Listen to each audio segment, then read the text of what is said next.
கரூரும் கோவையும் தனக்கு இரு கண்கள் போன்றவை என கோவை தெற்கு தொகுதி திமுக வேட்பாளர் செந்தில் பாலாஜி தெரிவித்துள்ளார். கோவை தெற்கு தொகுதியில் போட்டியிடும் திமுக வேட்பாளர் செந்தில் பாலாஜி கோவை புலியகுளம் விநாயகர் கோயிலில் சுவாமி தரிசனம் செய்து தேர்தல் பிரச்சாரத்தை தொடங்கினார்.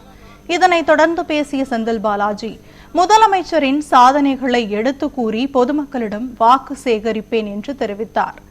கோவையின் வளர்ச்சிக்கு என்னாலும் முதலமைச்சரின் திட்டங்களை கொண்டு சேர்ப்பேன் என தெரிவித்த அவர், கோவை தெற்கு மட்டுமின்றி கோவையில் உள்ள மற்ற தொகுதிகளிலும் வெற்றி என்ற முழக்கத்தை தலைவரின் கரங்களில் சமர்ப்பிப்போம் என்று தெரிவித்தார்.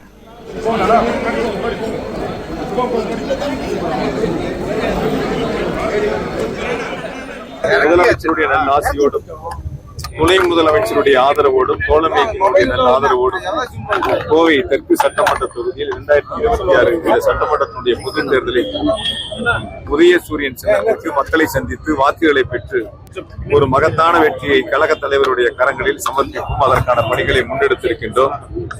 ஏற்கனவே எங்களுடைய திராவிட முன்னேற்ற கழகத்தின் சார்பில் ஓரணியில் தமிழ்நாடு உறுப்பினர் சேர்க்கை தொடங்கி பல்வேறு பணிகளை முன்னெடுத்து நாடாளுமன்ற தேர்தல் முடிந்த உடனேயே சட்டமன்ற தேர்தலுக்கான பணிகளை நாங்கள் தொடங்கி இப்பொழுது மிக விரைவாக சட்டமன்ற தேர்தலை எதிர்கொள்ளக்கூடிய வகையில் பணிகளை முன்னெடுத்திருக்கின்றோம்.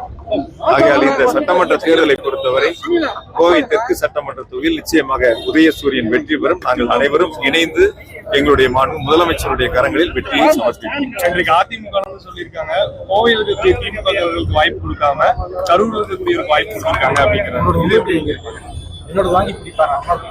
அதாவது 30 பேர் 40 பேர் யாரு வாய்ப்பு கேட்டாலும் யாரோ ஒருத்தருக்கு தான் வாய்ப்பு கிடைக்கும்.